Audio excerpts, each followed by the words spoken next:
ကျွန်တော်ကတော့ဘုရားတိုင်းဒေသကြီးအနောက်ပိုင်းပြည်ခရိုင်ရွှေတောင်မြို့နယ်ကပြည်သူ့လွှတ်တော်ကိုယ်စားလှယ်ဦးတင်ရွှေဖြစ်ပါတယ်ဟုတ်ကဲ့ဒီနေ့အစည်းအဝေးမှာကျုံးမြောက်နေကုန်နေနဲ့ဘယ်လိုကြောင်းလဲဒီနေ့တော့ပါလဲရှင်ဒီနေ့အစီအစဉ်မှာတော့ကျဲဝင်းမှာမျိုးအနေနဲ့ရွှေတောင်မြို့နယ်ကနေပေါ့လေပြည်သူတွေရဲ့တောင်းဆိုဆန္ဒပြုချက်အရာပေါ့ရွှေတောင်မြို့နဲ့မြို့မကြီးပါဦးစု၄မိုင်လောက်ကွာတယ်ပေါ့အဲဒီ၄မိုင်လောက်ဟိုမှာပေါ့မြေကမ်းဘေးမှာပေါ့ဒီ AR မြေကြီးကြီးလာတဲ့ခါမှာရည်ကြီးရေရှမ်းနေဖြစ်တဲ့နှစ်မျိုးတွေမှာပေါ့လေအဲ့ဒီညာအဲ့ဒီတောက်လျှောက်ကသူကကမ်းခြေမြေနေပိုင်းတွေဖြစ်တဲ့အခါကျတော့ AR မြေကြီးကကုန်းထဲမှာအများကြီးဝင်ရောက်တယ်အဲ့လိုဝင်ရောက်တဲ့ခါမှာအဲ့ကုန်းထဲမှာရှိတဲ့လေကာပေါင်းထောင်ထဲချီပြီးတော့ပေါ့လေစိုက်ထားပြီးသားစပါးတွေကပျက်စီးရတာတွေဟိုတုန်းကငွေစင်တော့မကြမ်းမကြကြုံရတယ်အဲ့ဒါကြောင့်မလို့လွန်ခဲ့တဲ့နှစ်30လောက်ကခန့်လောက်ကပေါ့ကွယ်နော်ဒီမှာမြေရီတာရေသားတမန်၄မိုင်ပတ်ဝန်းလောက်ဟာလားနိုင်ငံတော်အစိုးရကနေလာရောက်တိစောက်ပေးလိုက်တယ်အဲ့လိုတိစောက်ပေးတဲ့အတွက်ကြောင့်မြေရီကြီးတဲ့နှစ်တင်မှာဒီမြေသားတမန်ကြီးခံနေတဲ့အတွက်ကြောင့်မြေရီဟလာရှန်နာကနေပြီးတော့လွတ်ကင်းပြီးတော့ပေါ့ကွာစိုက်ထားတဲ့စပါးတွေမပြတ်မစီဖြစ်ရတယ်အဲ့ဒီအတွက်ကြောင့်ပြည်သူတွေလည်းပဲစပါးဆန်ရည်တွေအမှအဆင်ပြေကြတယ်ပေါ့ဒါပေမဲ့ဒီမြေသားတမန်ကြီးကနှစ်ပေါင်းများစွာကြာလာတဲ့အခါကျတော့ဟလာပေါ့လေတော်ဟွာပေါ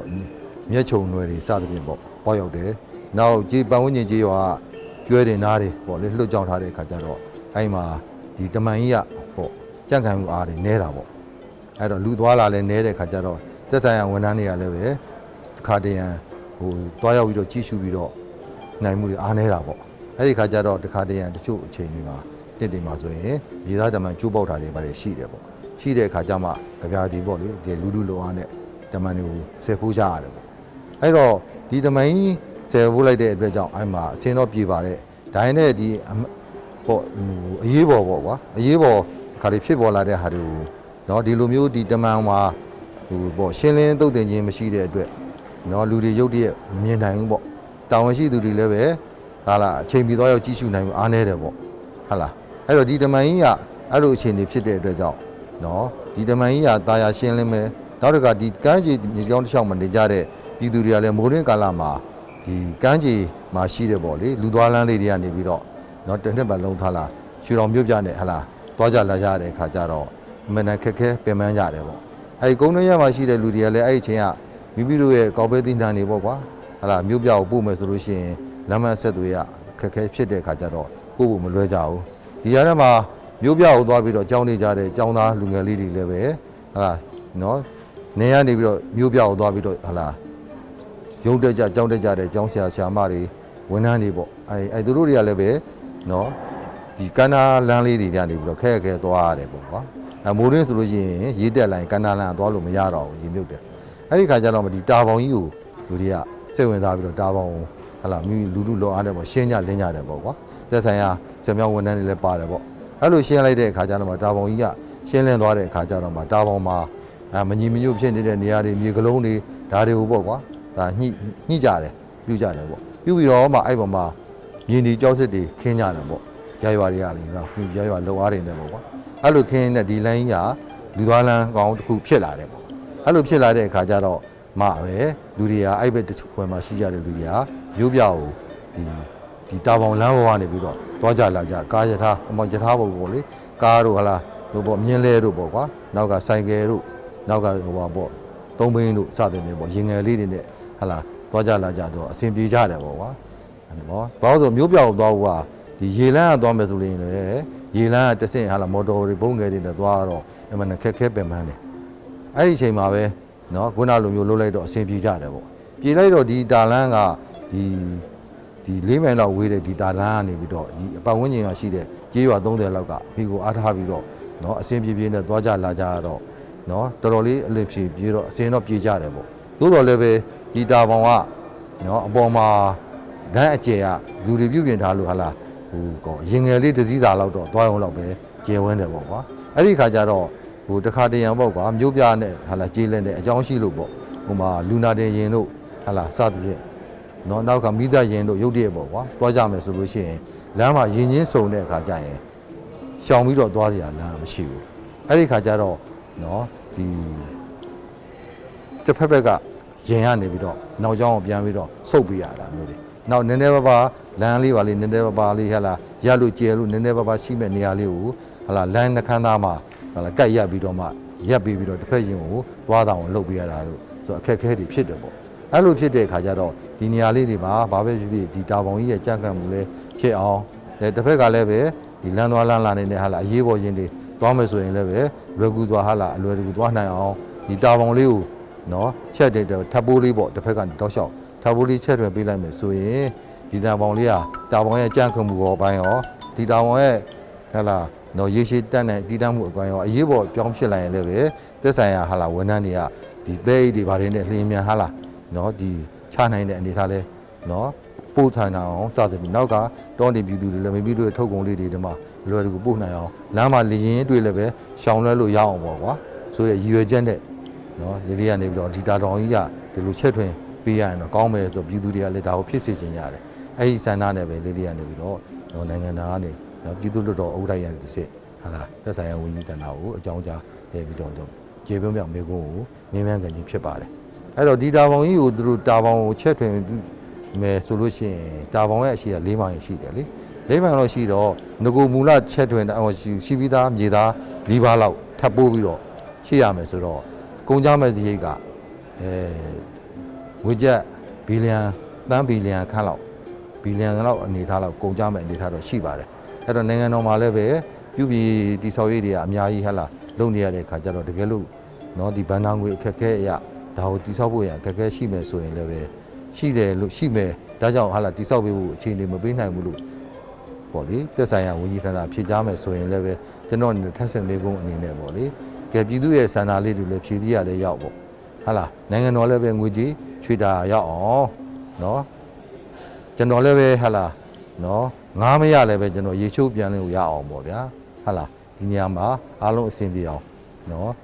်နှစ်ဖာလောလောက်အကွာလောက်ကလေးတွေမှာတကယ်လို့များကားရင်းစုံတဲ့အခါမှာရင်းချင်းစုံတဲ့အခါမှာရှောင်တိန်လို့ရနိုင်တဲ့ဟာလားပီနေဆယ်လောက်ဟာလားဟိုအတိုင်းတာပေါ့လေတာပေါင်လေးနည်းနည်းပါးဒီဟာလား15ခုလောက်နှစ်ဖာလောက်အကွာလောက်မှာဒီဆောက်ဝေးမယ်ဆိုရင်နိုင်ငံတော်ရဲ့ဇီလည်းသက်သာမယ်ကျွန်တော်တို့ရဲ့လွန်ရင်ဆန္ဒလေးလည်းပြည့်မယ်ဒါကြောင့်လို့ဒါကိုသက်ဆိုင်ရာနေတော့လုပ်ပြီးနိုင်မှုရှိမရှိဟာလားထပ်ဆင်မေးကုန်လေးမေးမယ်လို့ကျွန်တော်ကြံရွယ်ထားပါတယ်ခင်ဗျာဟုတ်ကဲ့ပါခင်ဗျာကျေးဇူးတင်ပါတယ်ကျွန်တော်လည်းမြန်မာပြည်မှာနိုင်အောင်ကျွန်တော်ကမန္တလေးတိုင်းဒေသကြီးဝမ်းနေမဲဆန္ဒနေရဦးမြင့်သိန်းဖြစ်ပါတယ်ကျွန်တော်ဒီနေ့လွတ်တော်မှာဒီလွတ်တော်မှာဆွေးနွေးမဲ့မိကုံကတော့ဝမ်းနေမြို့ရဲ့အနောက်မြောက်ချမ်းတနည်းအားဖြင့်ရန်ကုန်မန္တလေးကားလမ်းမဟောင်းရဲ့အနောက်ဘက်ရွာကန်ကြီးတပြေရိုးဘဲနတာတောင်ပေါ်နဲ့စုပြုကန်ကြီးရွာတွေရနေပြီးတော့ပြည်သူလူထုတွေအတွက်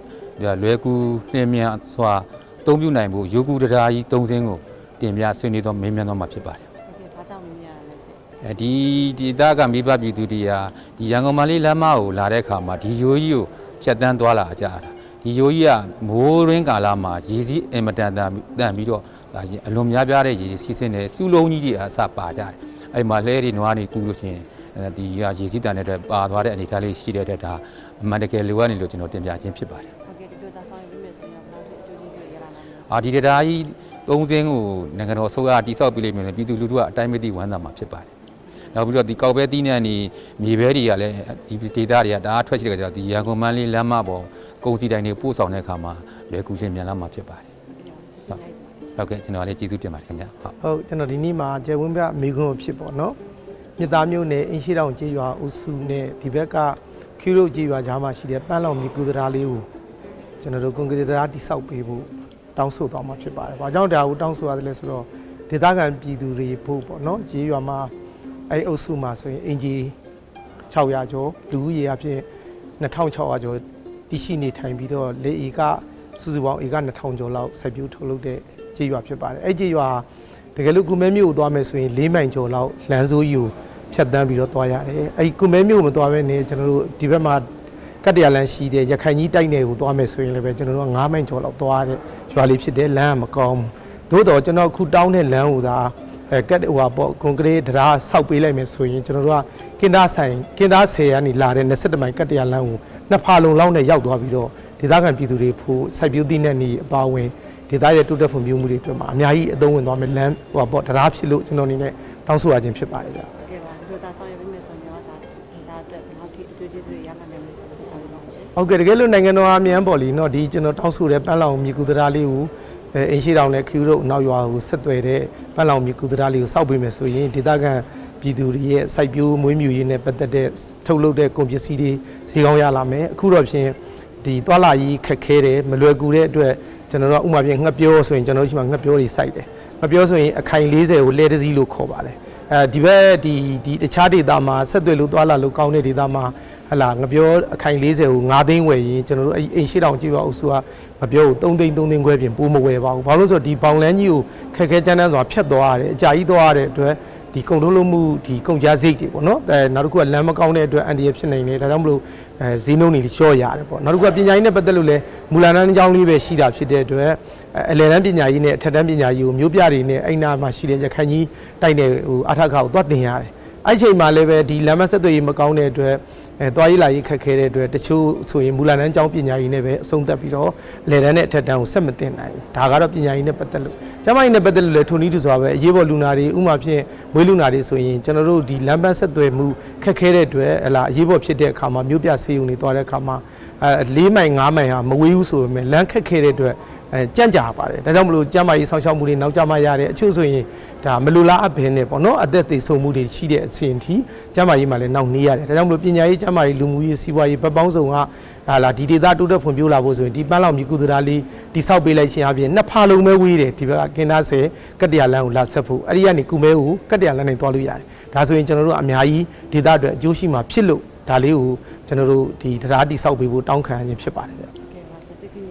ျဟုတ်ကဲ့ကျွန်တော်လည်းပဲအားလုံးကိုကျေးဇူးအများကြီးတင်ပါတယ်ဗျမင်္ဂလာပါခင်ဗျဟိုကျွန်တော်ဒီကနေ့ကျင်းပပြုလုပ်မယ်ပြည်သူ့လွှတ်တော်အစည်းအဝေးမှာဆိုလို့ရှိရင်မေခွန်း12ခုပါဝင်ပါတယ်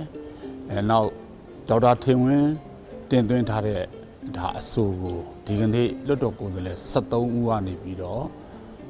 ့ဆွေးနွေးသွားကြမှာဖြစ်ပါတယ်မေခွန်းတွေရတော့ဒါမိမိတို့ရဲ့ဒေတာမှာရှိတဲ့တာဝါတိုင်းတွေတိစောက်ပေးရန်အစီအစဉ်ရှင်းပြီးဆိုတဲ့ကိစ္စတွေပါမယ်နောက်တာတမန်တွေတိစောက်ပေးရန်ချောင်းမြောင်းတွေတိစောက်ပေးရန်နောက်တရားတွေတိစောက်ပေးရန်ဆိုတဲ့ကိစ္စတွေပါဝင်မှာဖြစ်ပါတယ်ကျွန်တော်တို့ဒီကနေ့မှာတော့ဟိုဒေါက်တာထေဝင်းတင်သွင်းထားတဲ့မြန်မာနိုင်ငံလူဦးရေနဲ့အိမ်အကြောင်းအရာသကောင်စင်းတွေမှာရရှိတဲ့ပေါ့နော်ကိန်းကနန်းတွေအချက်လက်တွေကိုစနစ်ကျထိရောက်စွာစီမံခန့်ခွဲပြီးတော့နိုင်ငံတော်ရဲ့လူမှုဘဝဖွံ့ဖြိုးတိုးတက်ရေးအတွက်မဟာဗျူဟာမြောက်မူဝါဒချမှတ်ကောင်းတဲ့ဖော်နိုင်ရန်လိုအပ်တဲ့မြို့သားလူဦးရေနဲ့ဖွံ့ဖြိုးတိုးတက်မှုကော်မရှင်တရက်ကိုဖွဲ့စည်းဆောင်ရွက်ရန်ပြည်ထောင်စုအစိုးရအဖွဲ့ကိုတိုက်တွန်းကြောင်းအဆိုတော့ဒါကြန့်ရှိနေသေးတဲ့ကိုယ်စားလှယ်စုစုပေါင်း73ဦးကနေဆွေးနွေးသွားမှာဖြစ်ပါတယ်ဒီကနေ့ကျွန်တော်တို့ပြည်သူ့လွှတ်တော်မှာနောက်ဆုံးပိုင်းမှာဘာပါတယ်လဲဆိုလို့ရှိရင်နိုင်ငံရေးပါတီများမှတ်ပုံတင်ခြင်းဥပဒေကိုပြင်ဆင်တဲ့ဥပဒေကိုဟိုဒါပြည်ထောင်စုလွှတ်တော်နိုင်ကာကြီးကနေပြီးတော့ပြည်သူ့လွှတ်တော်ပေးပို့လိုက်တယ်ဆိုတဲ့ဟာကိုလွှတ်တော်မှာတင်ပြသွားမှာဖြစ်တယ်လို့တစ်ဆက်တည်းမှာပဲကျွန်တော်တို့ဥပဒေကြမ်းကော်မတီကနေပြီးတော